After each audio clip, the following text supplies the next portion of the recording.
ऐसा व्यक्ति कभी नहीं हार सकता। बहुत पुरानी बात है। एक जंगल में एक गुरुकुल था जिसमें बहुत सारे बच्चे पढ़ने आते थे। एक बार की बात है, गुरुजी सभी विद्यार्थियों को पढ़ा रहे थे, मगर एक विद्यार्थी ऐसा था जिसे बार बार समझाने पर भी समझ नहीं आ रहा था। गुरुजी को बहुत तेज से गुस्सा आया और उन्होंने उस विद्यार्थी से कहा, जरा अपनी हथेली तो दिखाओ बेटा। विद्यार्थी ने हथेली गुरुजी के आगे कर दी। हथेली देखकर गुरुजी बोले, बेटा तुम घर चले जाओ। आश्रम में रहकर अपना समय व्यर्थ मत करो। तुम्हारे भाग्य में विद्या नहीं है। शिष्य ने पूछा, क्यों गुरुजी?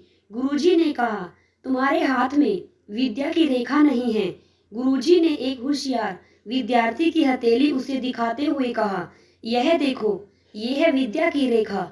यह तुम्हारे हाथ में नहीं है, इसीलिए तुम समय नष्ट ना करो और घर चले जाओ और वहाँ अपना कोई और काम देखो।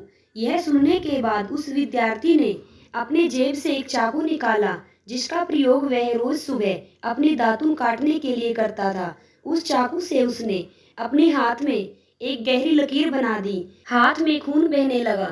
तब वह गुरुजी से बोला, मैंने अपने हाथ में विद्या की रेखा बना ली है गुरुजी। यह देखकर गुरुजी द्रवित हो गए और उन्होंने उस विद्यार्थी को गले से लगा लिया। गुरुजी बोले, बेटा तुम्हें विद्या सीखने से कोई ताकत नहीं रोक सकती। दृढ़ निश्चय और परिश्रम हाथ की रेखाओं को ही बदल देती है। दोस्तों, वह विद्यार्थी आगे चलकर महर्षि पाणिनि के नाम से प्रसिद्ध हुए, जिसने विश्व प्रसिद्ध व्याकरण अष्टाध्यायी की रचना की है। इतनी सदियां बीत जाने के बाद भी आज 2700 वर्षों बाद भी विश्व की किसी भी भाषा में ऐसा उत्कृष्ट और पूर्ण व्याख्या का ग्रंथ अब तक नहीं बना। तो दोस्तों, इस कहानी की शिक्षा ये है कि लोग चाहे जो भी बोले, हम हर एक को गलत साबित करते हुए अपनी लगन और कठिन परिश्रम के दम पर जो चाहे वो सब कुछ हासिल कर सकते हैं।